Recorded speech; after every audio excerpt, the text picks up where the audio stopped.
wahlala wade wathatha nefamily yakhe azohlala kulaa ndawo noyise wokuhlala kulaa ndawo wamka kwela lizwe kwamandi napha kuba bahlala bonke bandawonini. Le nto ke funeka ulinde kuThixo sukungxama suzingxamela izinto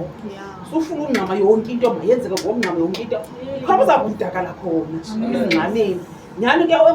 nyathi uba linda uphakanyiswe sukuziphakamisa. Linda uThixo athethe ngokwakhe akumnyule yena akuphakamise ngoba nyani xa sithi ukuphakama ndizawufika yonke into yonke uzawuthi bhuba ngoba kaloku akho cebo likaThixo kule licebo elenziwa nguwe uba kaloku ufuna uzibonakalisa. Thixo akuthanda ufuna uzibonakalisa mawubonakaliswe nguye ebantwini ingabi ngofuna uzibonakalisa ebantwini ndim lo ndimbani uba ndim lo uthi othobekileyo ndokumphakamisa ophakamileyo ezawuthoba and kubuhlungu ukuthotywa usophezulu ngosi uya kwakhe ezantsi uyakabuhlungu akumandanga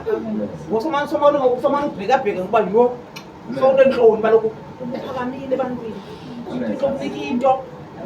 nabantu acababana khona ukukrweca ukuba kubuze baza ngokoyika baloku ihlambi zam zichophile umama wakho uzichophise uchophile ngingana afune empukane ezakuwo somane ukusithi uvuthulula kanti xa uThixo uphakamiseyo funeka wehle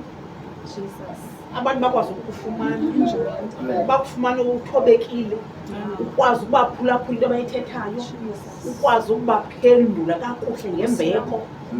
babonise kakuhle zonke izinto nolahlekayo ukwazi umqoqosha kakuhle ungamqoqoshi ngokumshawuta uqoqoshe nje kancinci umbonise uba le ndlela ingathi uyahamba uba kahambi kakuhle endleleni suhamba uhlobo lendlela zama nje ucopha sukhawuleze zama nje ungangxami akufuneka into ingxamele kakhulu akucebise kakuhle uphulaphula umntu umcebise ngathi hayi wethu uba yehle xa beza kubantu nandinithini hayi hamba olo hlobo xa umntana kaThixo yahamba olo hlobo funeka yonke into ukwazi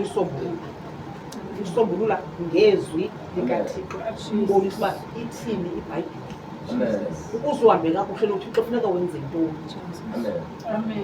Xa uhamba noThixo funeka xa ungumntana kaThixo funeka ucacile uba ungumntana kaThixo. Izinto ezindala masizilahle sizisuse singabuyeli kuzo ezaa zinto sasizenza singekabi nayo Thixo.